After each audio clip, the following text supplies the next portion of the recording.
മകൾ. അപ്പൊ social status കൂടും. ജ്യോതി പെണ്ണാണെങ്കിൽ സുന്ദരി, 3 തലമുറ കഴിയാനുള്ള സ്വത്ത്. നീ എന്നെ ഭ്രാന്ത് പിടിപ്പിക്കാതെ. പ്രാക്ടിക്കൽ മാൻ, ആലോചിച്ച് വേണം ഒരു തീരുമാനം എടുക്കാൻ. ഇക്കാലത്ത് എന്നെ പോലുള്ള MBBS MD-ക്കൊക്കെ എന്താ വില? ജോലി ഇല്ലാതെ അലഞ്ഞു കിടക്കുന്ന ഡോക്ടർമാരുടെ എണ്ണം കൂട്ടാൻ കൊള്ളാം. പിന്നെ കുടുംബസ്വത്താണെങ്കിൽ ഒന്നുമില്ല, പത്രം നടത്തി ഉണ്ടാക്കിയ കുറെ കടം മാത്രം മിച്ചം. നാളെയാൾക്ക് നഷ്ടബോധം തോന്നരുത്. നീ ഒന്ന് നിർത്തുന്നുണ്ടോ? പിന്നെ മറ്റുള്ളവരെ കുറ്റപ്പെടുത്തരുത്. ജ്യോതി, മനസമാധാനം കിട്ടാൻ വേണ്ടിയാ ഇങ്ങോട്ട് വന്നത്.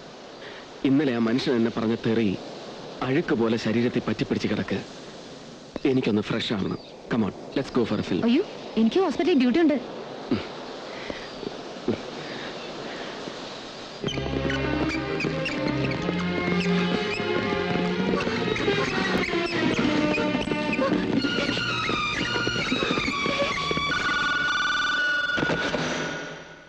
യെസ്, ആര്? ഓ മൈ ഗോഡ്, മോളെ.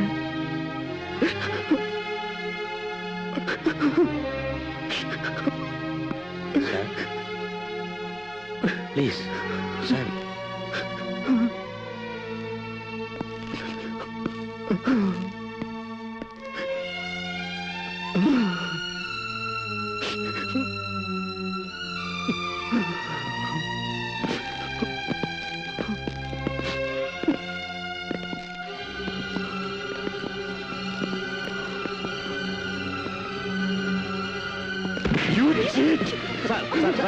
നീ കാരണമാണ് എന്റെ ബോൾ പോയത്.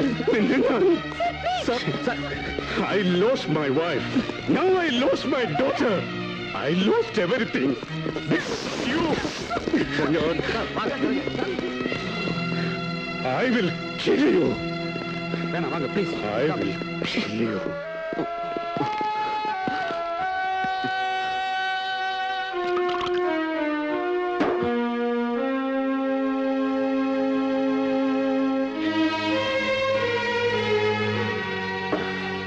രവി, എന്താ ഈ കാണിക്കുന്നേ?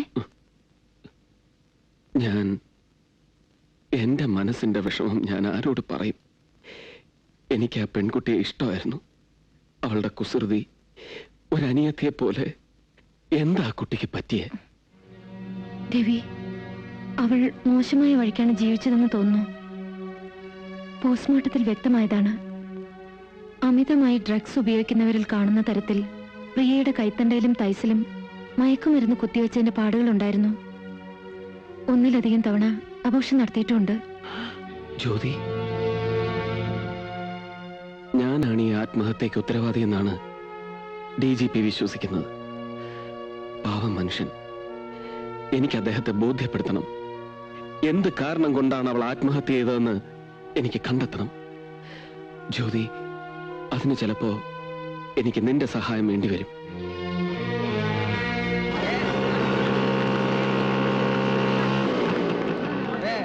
അവളിപ്പോ ഇറങ്ങിയതേ ഉള്ളൂ. ശരി, എന്നെ കേട്ടങ്ങ. മഞ്ജു എങ്ങനെ കേട്ടങ്ങ? പറയൂ.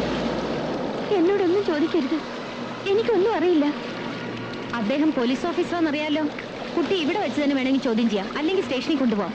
അത് ഒഴിവാക്കുക നല്ലത്. പ്രിയയും നീയും അടുത്ത കൂട്ടുകാരികളായിരുന്നില്ലേ? അവൾ ആത്മഹത്യ ചെയ്തതിന്റെ കാരണം നിനക്കറിയാതിരിക്കില്ല. മഞ്ജുവും ഡ്രഗ്സ് ഉപയോഗിച്ചിരുന്നു അല്ലേ? എങ്ങനെയാ നിങ്ങളിത് ശീലിച്ചത്? പ്രിയയ്ക്ക് ശരത്തുമായി അടുപ്പമുണ്ടായിരുന്നു. ഏത് ശരത്? RS പാണ്ഡ്യന്റെ മകൻ. അവന്റെ ഒരു പാർട്ടിയിൽ വെച്ചാണ് ഞങ്ങൾ ആദ്യമായി ഡ്രഗ്സ് ഉപയോഗിച്ചത്. ഒരു തമാശയിൽ തുടങ്ങി, പിന്നീട് കൂടെ കൂടെ തന്ന് ഞങ്ങളെ ഡ്രഗ്സിന് അടിമകളാക്കുകയായിരുന്നു. അതൊരു ചതിവായിരുന്നെന്ന് പിന്നീടാണ് മനസ്സിലായത്. ഒരിക്കൽ മൈൽഡാണെന്ന് പറഞ്ഞ് വളരെ ലഹരി കൂടി കൊക്കൈനായിരുന്നു തന്നത്. ആ മയക്കത്തിൽ അവര്. മഞ്ജു, പ്ലീസ് കരയരുത്. പറയൂ, എന്താ ഉണ്ടായത്?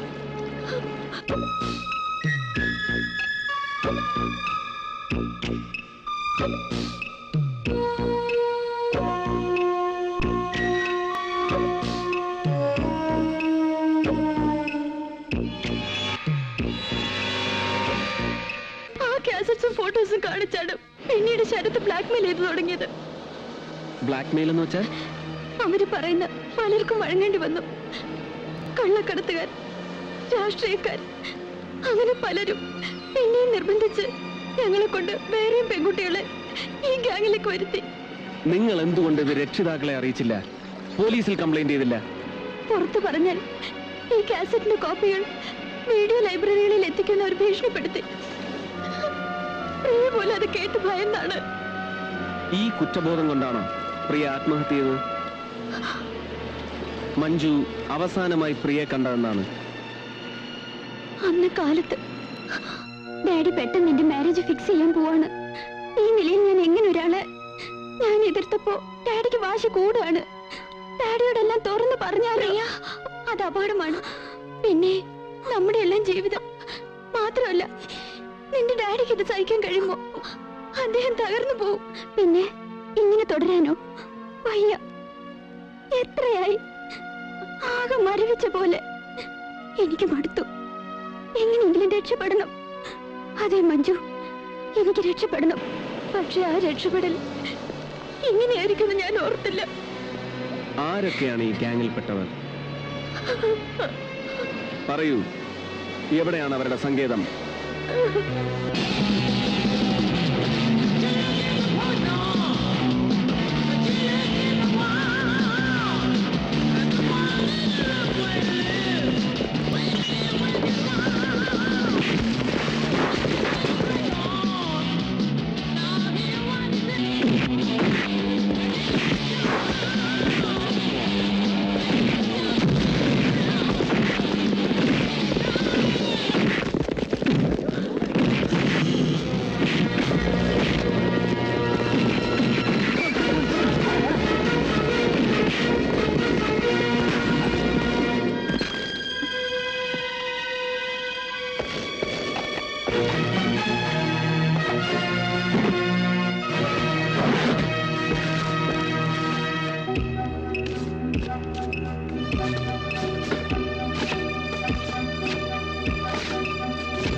ഇതിന്റെയൊക്കെ പിന്നിൽ പാണ്ഡ്യന്റെ മകൻ ശരത്താണ് സർ. ഉടനെ അവനെ കസ്റ്റഡിയിലെടുക്കണം. Do you have any evidence against him? ഈ കാസറ്റ് പിടിച്ചെടുത്തോണ്ട് എനിക്കെതിരെ പോലീസിന് ഒരു തെളിവും കിട്ടില്ല. അന്ന് പേടിക്കണ്ട. പക്ഷെ മഞ്ജുവിനെ പോലെ മറ്റു പെൺകുട്ടികളും എന്നെ ഒറ്റിക്കൊടുത്താൽ ഞാൻ പെടും. അതിനനുവദിച്ചുകൂടാ. പിന്നെ എന്ത് ചെയ്യാൻ പറ്റും? ബാക്കിയുള്ള പെൺപിള്ളേർ വാ തുറന്നാലുള്ള അനുഭവം എന്താണെന്ന് അവറ്റകളെ ബോധ്യപ്പെടുത്തണം. എന്താ നീ പറയുന്നത്? അത് ഞാൻ നാളെ കാണിച്ചു തരാം.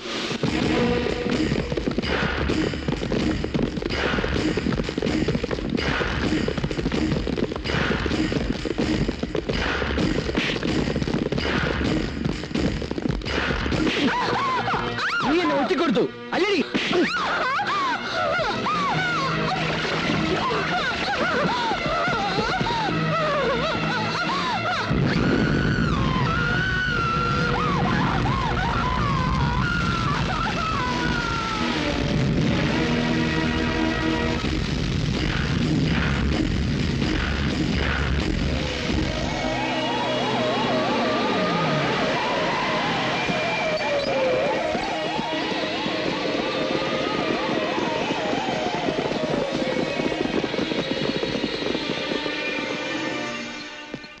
നിങ്ങളുടെ മകൻ ശരത്തിനെ അന്വേഷിച്ചു വന്നാണ് ഞങ്ങൾ. എവിടെവൻ?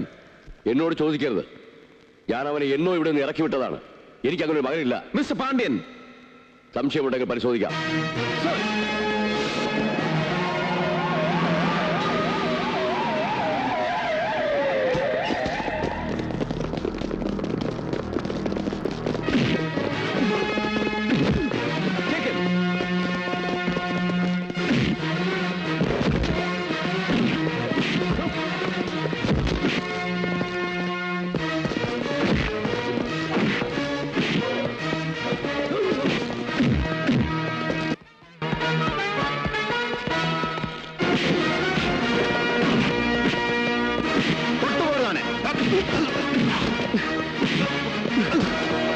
എവിടാ നിന്റെ അനിയൻ? എവിടെ ശരത്?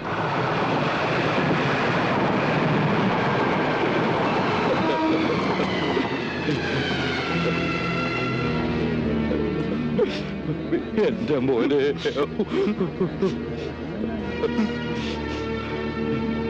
എന്തായാലും മോനെ, എന്താ ഇപ്പിടി സെഞ്ച? സാർ, എനിക്ക് സംശയമുണ്ട്. അപ്പുറം പേശിക്കലാം. മോനെ, മോനെ.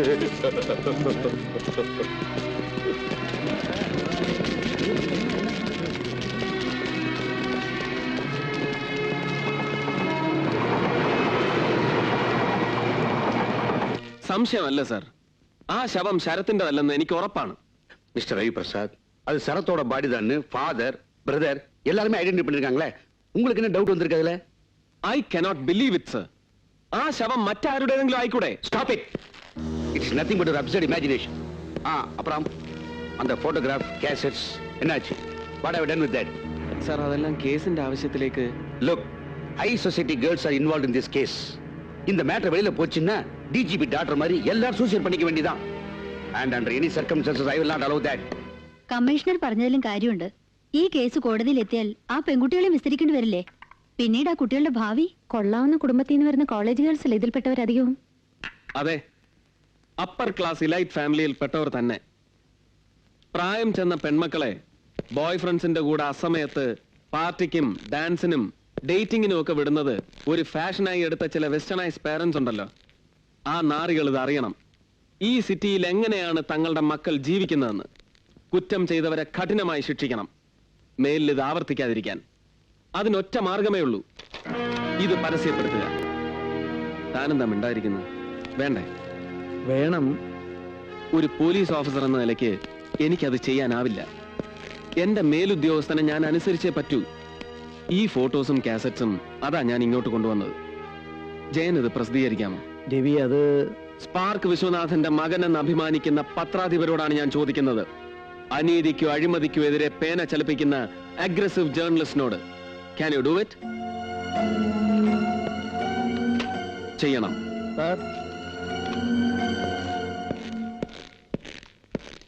എന്താ വിഷയം? സാറിന് പലയിടത്ത് വിളിച്ചിട്ടും കിട്ടിയില്ല. അതുകൊണ്ടാണ് എന്നെ അയച്ചത്. DGP സാർ ഒന്ന് കാണണമെന്ന് പറഞ്ഞു.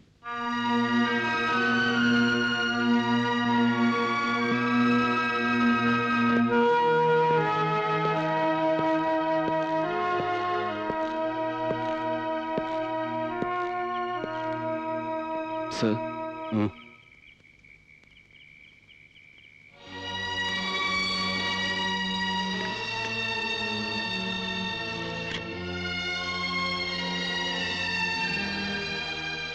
I am sorry.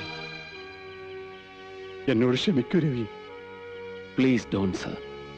നേരത്തെ ഞാൻ അറിഞ്ഞില്ല, താമസിച്ചു പോയി. ഇല്ലെങ്കിൽ എന്റെ മോളെ ഈ നിലയ്ക്ക്. സർ, കുറ്റം എന്റേത് തന്നെയാണ്, ശ്രദ്ധിച്ചില്ല.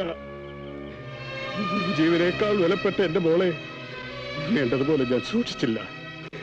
ഉയർന്ന പോലീസ് അധികാരിയുടെ മകൾ എവിടെയും സുരക്ഷിതയായിരിക്കുമെന്ന് ഞാൻ വിശ്വസിച്ചു.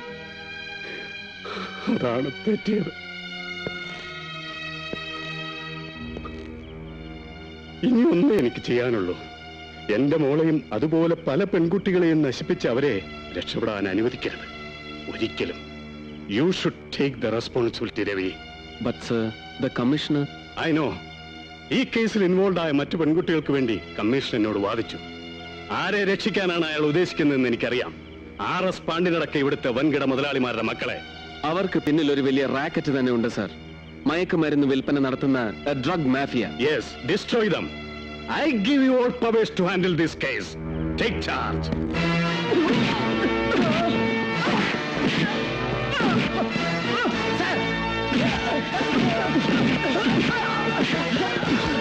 സത്യം പറ, എവിടുന്നാണ് നിങ്ങൾക്ക് ഡ്രഗ്സ് കിട്ടുന്നത്? ആരൊക്കെയാണ് ഇതിന്റെ ഏജൻസ്? പറയണോ? The position is very serious. செத்து போனது டிஜிபியோட பொண்ணு. சம்பந்தப்பட்டவங்களை அவர் சும்மா விட மாட்டாரு. இப்ப இந்த கேஸை இன்வெஸ்டிகேட் பண்றது ASP ரவி பிரசாத். இந்த சந்தர்ப்பத்தில் என்னால எதுவுமே பண்ண முடியாது. ஏன்னா Ravi Prasad is very stubborn and dangerous.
Investigation officer.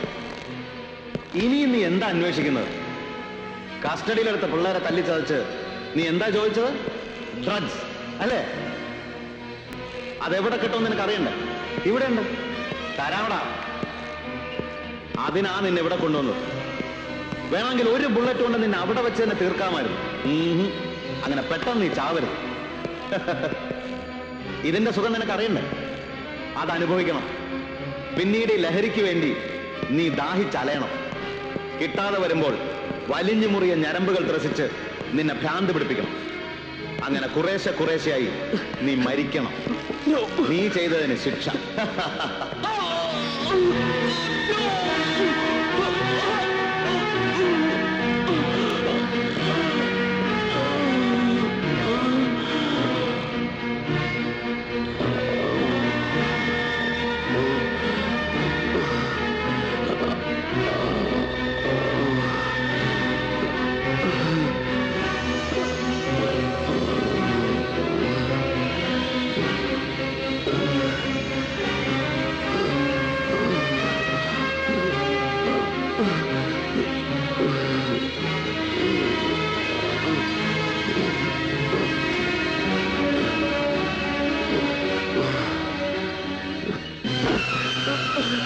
Please, give me an ambulance, please. No.